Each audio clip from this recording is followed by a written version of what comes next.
살고 힘들었던 이 남한이 세계 경제 강국으로 성장해서 세계 10위 안에 들어가는 힘 있는 나라, 조그만 땅덩어리에서 이런 역전의 현상이 일어난 건 세계 유례상 찾아보기 참 힘든 일 가운데 하나입니다. 태국에 갔다 왔지만 정말 도시만 좀 삐까닥하지 시골로 내려갈수록 비참하기 짝이 없어요. 우리나라 보면 시골이나 도시나 큰 차이 없이 잘 살아가고 있는 걸 볼 때 참 감사와 찬양이 넘칩니다. 이 모든 것 하나님의 은혜였고 하나님이 이 나라의 민족을 긍휼히 여겨주셨기 때문이고, 전쟁의 역사를 뒤돌아보며 이렇게 발전한 이 대한민국을 바라보면서 자유 대한민국에서 우리가 태어나고 자라고 여기까지 온 것 너무나 감사할 따름입니다. 감사의 절기를 지내면서 우리가 나라와 민족을 향하여 또 감사하고, 이루 없는 사냐에서 죽어간 수많은 우리의 믿음의 선배들, 또 그들을 향한 감사의 마음을 품고, 이 감사가 다윗의 개인의 감사로 끝나지 않고 가족의 감사, 민족의 감사, 지파의 감사가 되었듯이 우리도 나라와 민족을 향한 믿음의 선배들을 향한 이 감사의 영역이 넓혀지시기를 축복합니다. 감사의 영역이 넓혀진다, 이것은요 똑같이 행복의 영역이 넓혀지는 겁니다. 우리가 감사할수록 행복해져요. 감사할수록 건강해집니다. 감사할수록 고쳐지고 자유롭게 되고 건강해지는 겁니다. 감사의 영역이 곧 축복의 영역이요, 감사의 영역이 곧 기쁨과 하나님이 나르시는 건강과 행복과 거룩함의 기도응답의 영역임을 명심하시고, 다윗이 그렇게 승승장구하고 승리하는 삶을 살 수 있었던 비결 중 하나는 감사했기 때문이라는 사실 기억하시고, 오늘도 감사, 내일도 감사, 우리의 삶에 감사가 넘쳐나기를 축복합니다. 감사는 씨앗과 같아서 감사는 심는 겁니다. 지금 감사의 씨앗을 뿌려야 반드시 그 씨앗이 때가 맞고 장소가 맞고 기후가 맞으면 씨앗이 발아하고 자라고 열매를 맺듯이 오늘의 감사가 씨앗이 되어 저와 여러분의 내일은 그 감사의 열매가 주렁주렁 열리는 역사를 경험하게 될 것입니다. 감사의 절기를 지내면서 감사절 한 번 감사하는 것이 아니라 범사의 감사를 고백하고 범사의 하나님 앞에 감사하는 자유 대한민국에 살아가는 저와 여러분이, 또 이렇게 아름다운 교회에서 함께 신앙생활하는 저와 여러분이 감사가 넘쳐나는 하나님께 감사의 삶을 살아가시기를 축복합니다. 하나님께만 감사하는 게 아니라요, 우리 성도들 서로에게도 함께 신앙생활하게 되어 영광이고 감사합니다. 물론 부족하고 연약한 모습이 다 있지만 그럼에도 함께 공동체를 이루고 이렇게 신앙생활할 수 있게 된 것 감사하며 서로 감사하는 마음을 가지고 살아갈 때 우리는 긍정적인 삶을 살아갈 수 있습니다. 원망거리, 불평거리 물론 있습니다. 그러나 원망과 불평거리 묻어버리고 감사의 거리를 찾아서 감사의 깊이와 영역을 넓혀가시고 개인과 가정과 우리 공동체와 지역사회가 감사가 넘쳐나는 감사의 영역을 넓혀가는 생애가 되시기를 축복합니다. 오늘 말씀은 겟세마네 동산의 예수님의 모습을 우리에게 보여주고 있습니다. 마지막 십자가 달리시기 직전 예수님은 성만찬을 행하시고 이제 겟세마네 동산으로 올라가십니다. 말씀에 보면 습관을 따라 감람산에 가셨다.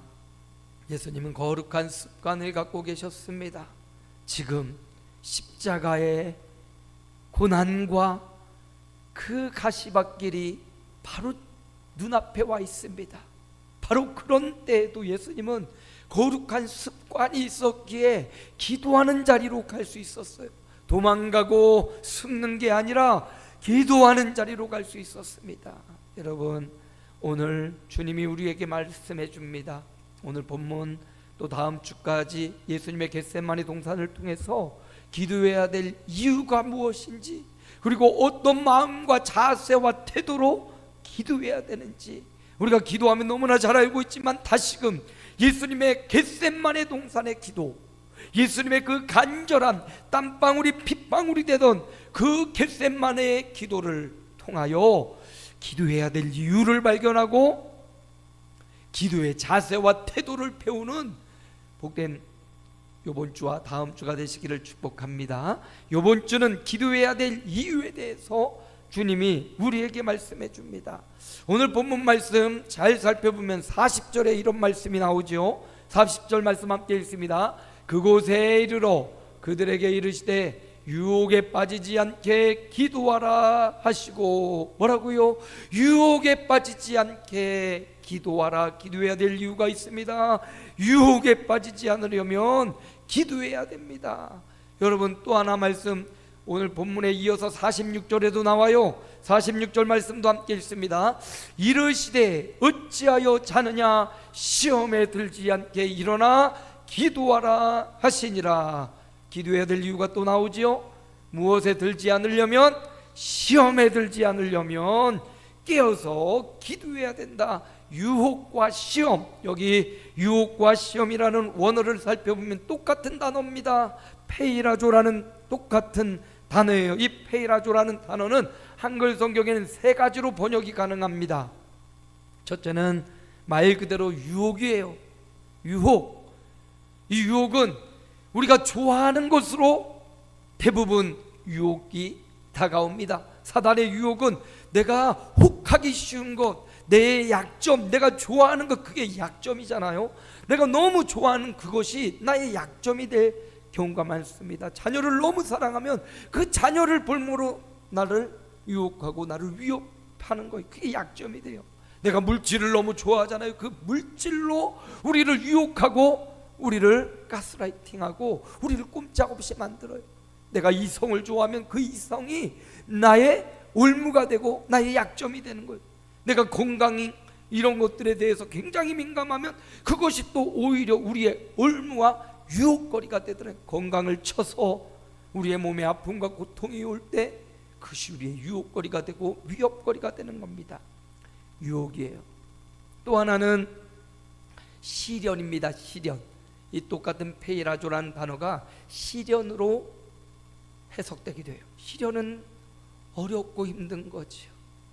아, 이들이 어찌 우리 그날을 하면서 우리가 불렀던 이 6.25 노래인데, 그 시련의 때, 그 고통의 때 우리 믿음의 선배들이 그 고통의 때 잘 견뎌냈어요.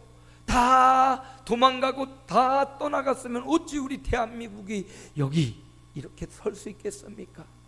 대부분의 사람들은 나라를, 자기 지역을 다시 지켜가며 거기서 열심히 살아내고 그 시련을 견뎌내니까 오늘의 영광의 자리, 이렇게 자유로운 대한민국에 우리가 살아갈 수 있는 것입니다. 시련이에요. 또 하나는 시험입니다. 페이라조라는 단어는 유혹이자 시련이자 시험. 시험은 테스트죠. 테스트는 아무나 테스트하는 거 아니에요. 어느 정도 실력이 맞을 때 테스트하죠. 이력서 다 냈다고 아무 회사나 다 들어가는 것 아닙니다. 그 이력서 보고 테스트를 거치지요. 우리 랑이가 요번에 좋은 회사에 취직을 했다고 아무나 되는 것 아니지요. 잘 이력을 쌓고 또 자기의 캐리어를 쌓아놓고 면접을 보고 되니까 합격되는 거지요. 여러분, 유혹에 빠지지 말라고, 시련에 자포자기하지 말라고, 시험을 불합격하고 떨어지지 말라고 주님이 기도하라 말씀하십니다.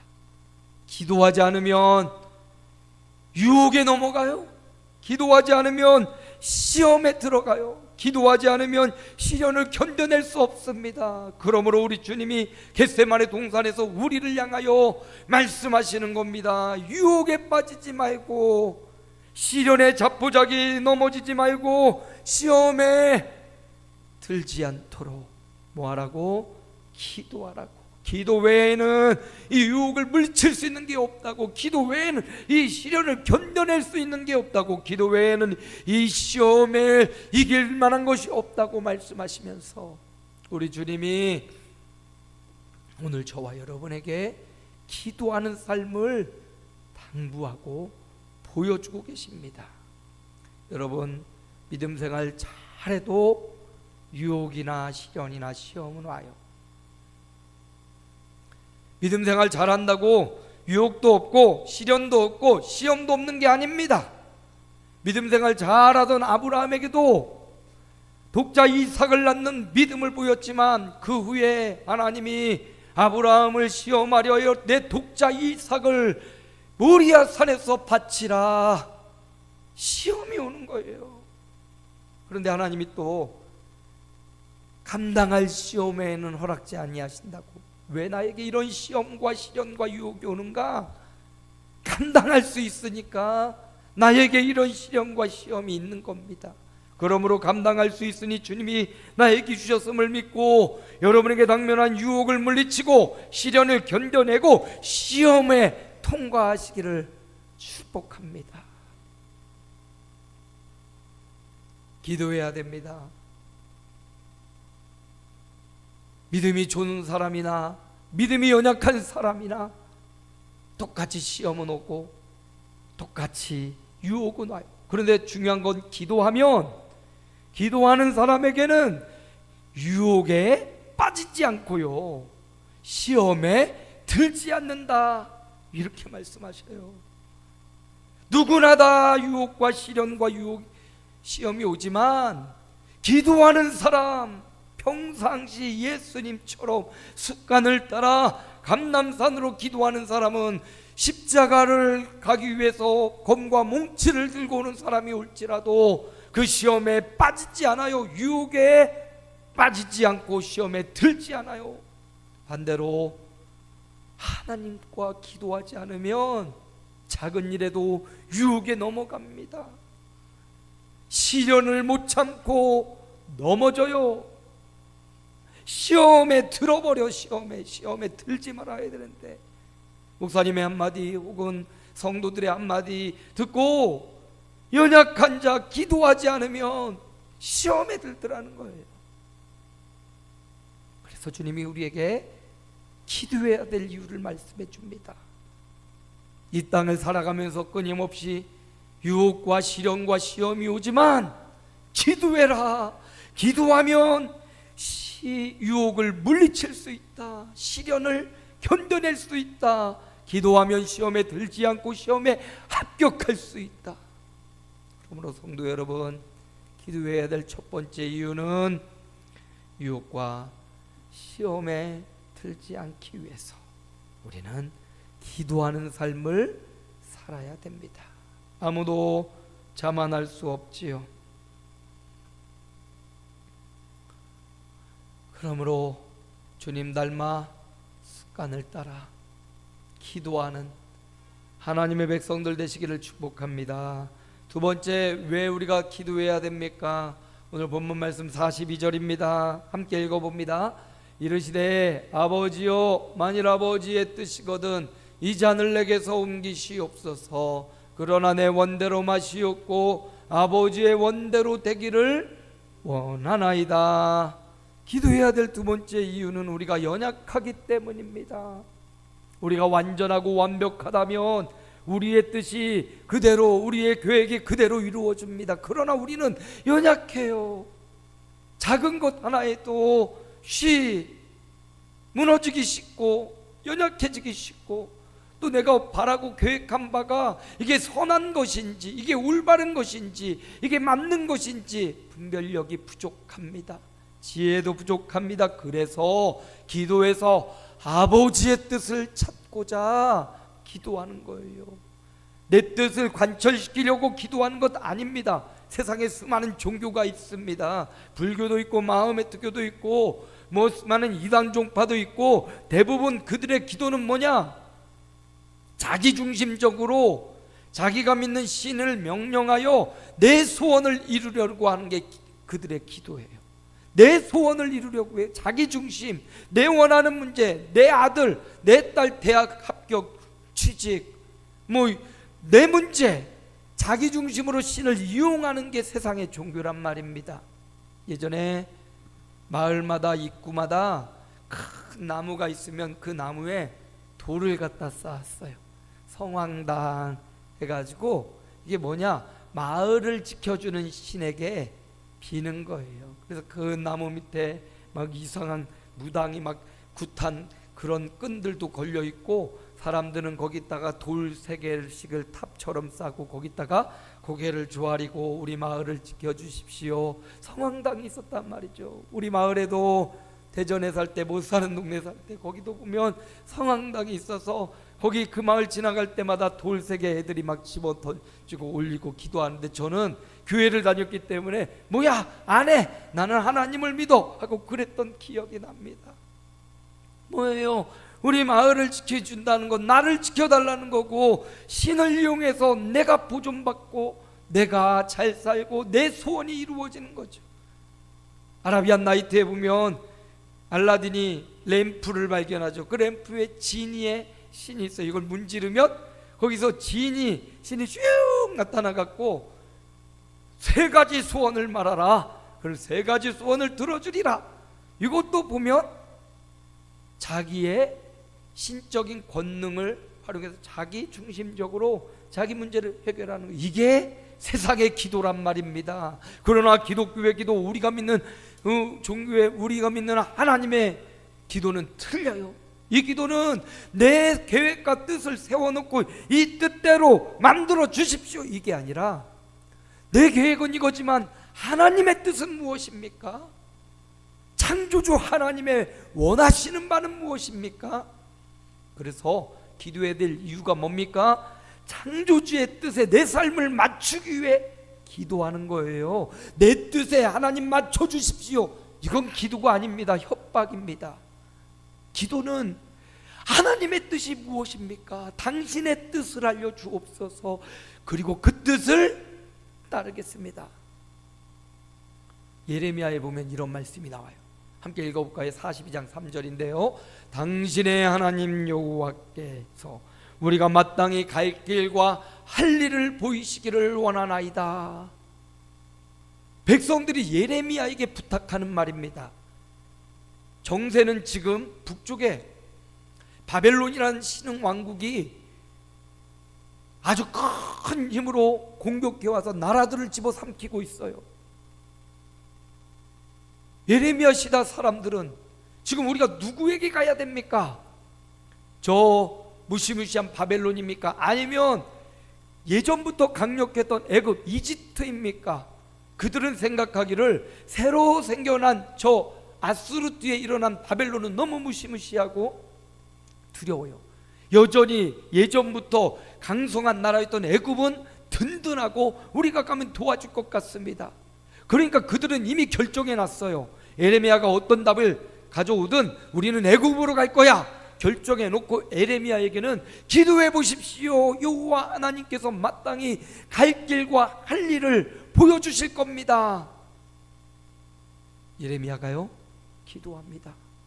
하나님, 우리가 이 민족이 풍전등화 바람 앞에 등불처럼 휘날리고 있는데 우리가 어떻게 해야 됩니까? 하나님이 말씀하셔요. 너는 저 바벨론을 두려워하지 말라. 바벨론의 포로가 되어서 오히려 그리로 끌려가라. 아니, 민족의 생각과 정반대되는 말씀을 하나님이 예레미야에게 주신 겁니다.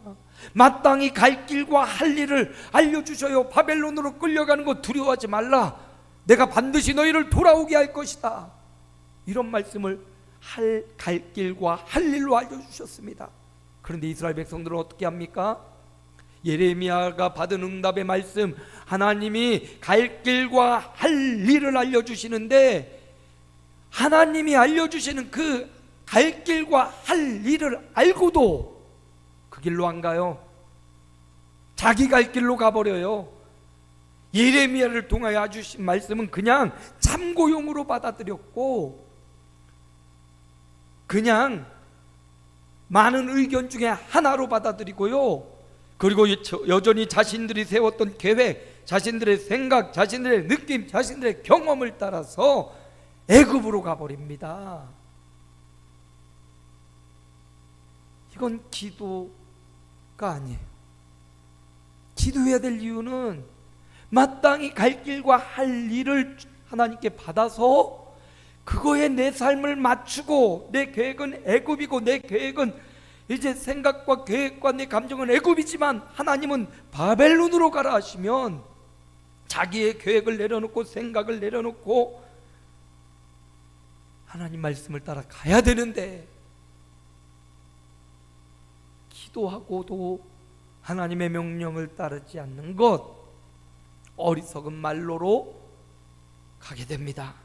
결국 이스라엘은 애굽으로 도망갔지만 다 망하고 결국은 바벨론 포로로 끌려가는 이스라엘의 모습을 보게 되지요. 여러분, 기도해야 될 이유가 무엇입니까? 내 생각을 내려놓으려고 하는 겁니다. 내 계획을 잠시 내려놓으려고 하는 거예요. 내 감정과 내 의지를 내려놓으려고 하는 거예요. 그리고 하나님의 뜻에 맞추려고 기도를 하는 거지, 하나님 내 뜻대로 따라오세요, 이거 기도 아닙니다. 이건 세상 기복신앙, 세상의 종교와 다를 바가 없어요. 기독교, 우리가 믿는 하나님의 종교는 내 뜻을 내려놓는 겁니다. 하나님의 원대로, 아버지의 원대로 되기를 원하나이다. 주님 우리에게 기도해야 될 이유를 알려주십니다. 아버지의 원대로 하나님의 뜻에 내 삶을 맞추려고 기도하는 겁니다. 마지막 세 번째, 기도해야 될 이유에 대해서 우리 주님이 우리에게 교훈해 주셨는데, 특별히 시편 기자는 이렇게 말합니다. 함께 봅니다. 내가 환난 중에 여호와께 부르짖었더니 내게 응답하셨도다. 뭘 받았습니까? 응답을 받았습니다. 기도해야 될 이유가 무엇입니까?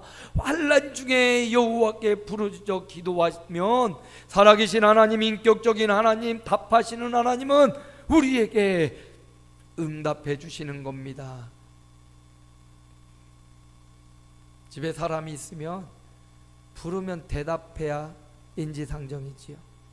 여보, 아들아, 딸아, 없으면 대답할 수 없습니다. 있으면 귀찮기 전에는 대답하죠. 하다못해 우리의 자녀들도, 우리의 부모도, 배우자도 부르면 답을 하는데, 살아계신 하나님, 어디에나 무소부지한 하나님은 우리가 부르짖을 때 반드시 우리에게 응답하시고 대화하시는 하나님. 그러니까 기도해야 됩니다. 하나님은 응답하십니다.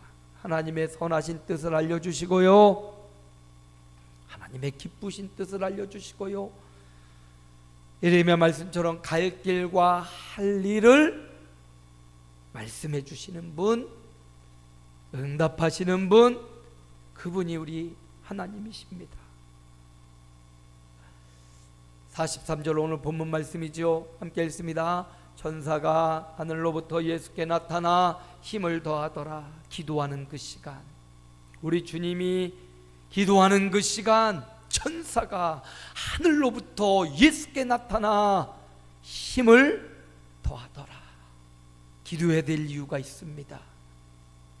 힘이 더하여지기 때문이에요. 세상을 살아갈 힘, 오늘 하루를 살아갈 힘, 직장에 생활할 힘, 사업장을 경영할 힘, 우리는 어디 가나 힘이 필요해요. 이 힘이 없으면 쓰러지고 자빠지고 일어날 수 없습니다. 그런데 바로 그 힘을 기도하는 하나님의 백성들에게 힘을 더하여 주겠다 약속합니다. 천사가 하늘로부터 예수께 나타났다. 천사가 힘을 주는 게 아니죠. 하나님께서 예수에게 힘을 더하시는 거예요. 오늘 기도하는 저와 여러분에게 어느 순간 어느 자리에 있을지라도 우리 하나님이 천사를 통하여 우리에게 힘을 더하시는 줄을 믿으시기 바랍니다. 우리 하나님은 기도할 때 힘을 더하시는 분이에요. 강하게 하시는 분이시라는 사실, 힘을 얻게 하시는 분이심을 사실을 우리는 기억해야 됩니다. 기도하는 이 시간이 우리가 힘을 얻는 시간입니다. 찬송가 361장에 보니까 기도하는 이 시간 주께 무릎 꿇고 우리 굳세 주 앞에 다 나아가네. 믿음으로 구하면 주가 보살피사 크신 은혜를 주네. 거기 기쁨 있네. 우리 한번 같이 해볼까요? 기도 시간에 복을 주시네. 고난 내 마음속에 기쁨 충만하네. 기도 시간에 복을 주시네. 기도 시간에 고난 내 마음속에 기쁨 충만하네. 힘들고 어려운 순간, 여러분 터널 같은 칙칙하고 어두운 곳에 계십니까? 그럴지라도 여러분 기도하면 그 기도 시간이 그 터널을 견딜 수 있는, 유혹을 물리치고 시련을 견뎌내고 시험을 이기고 합격할 수 있는 비결이 바로 기도에 있다는 사실. 가장 어렵고 힘든 순간도 기도하고 있으면 왠지 모르는 힘이 우리 안에서부터 솟구치고 용기가 나고 담력이 나고 두려움이 사라지는 것 우리는 경험해 봤습니다. 과거의 경험으로 끝내지 말고 주님이 지금 기도하는 사람이 되라고 우리에게 명령하십니다. 말씀을 마무리합니다. 우리 주님이 겟세마네 가장 위대하고 가장 훌륭한 모범이 되는 기도를 통하여 우리가 기도해야 될 이유와 기도해야 될 자세, 태도에 대해서 말씀해 주는데, 오늘은 우리가 기도해야 될 이유가 무엇인지를 주님이 분명히 말씀해 주셨어요. 우리가 기도해야 될 이유는 무엇입니까? 유혹과 시험의 시련을 견뎌내기 위해서입니다. 누구나 유혹과 시험은 옵니다. 그런데 기도하지 않는 사람은 유혹에 빠져버리고 시험에 들어버려요. 그러나 기도하는 사람은 유혹을 물리치고 시련을 견뎌내고 시험에 합격하는 사람이 되는 것입니다. 그래서 기도해야 돼요. 두 번째, 하나님의 뜻에 맞추려고 내 계획과 내 감정과 내 삶이 있지만 내 계획을 내려놓고 하나님의 뜻에 맞추기 위해서 힘쓰고 애쓰고 기도하는 것입니다. 마지막 세 번째 무엇이 있어요? 응답과 축복. 천사가 나타나 힘을 돕는, 힘을 도와주시는 응답과 축복이 반드시 있기 때문에 성도는 기도하는 사람이라는 사실을 기억하시고, 요번 한 주간 남은 생애가 이렇게 기도하여 유혹과 시련과 시험을 하나님의 뜻에 맞춰 응답과 축복이 이어지시기를 주 예수님의 이름으로 축원합니다. 우리 하나님 감사합니다. 오늘도 복되고 귀한 날을 우리에게 허락하시고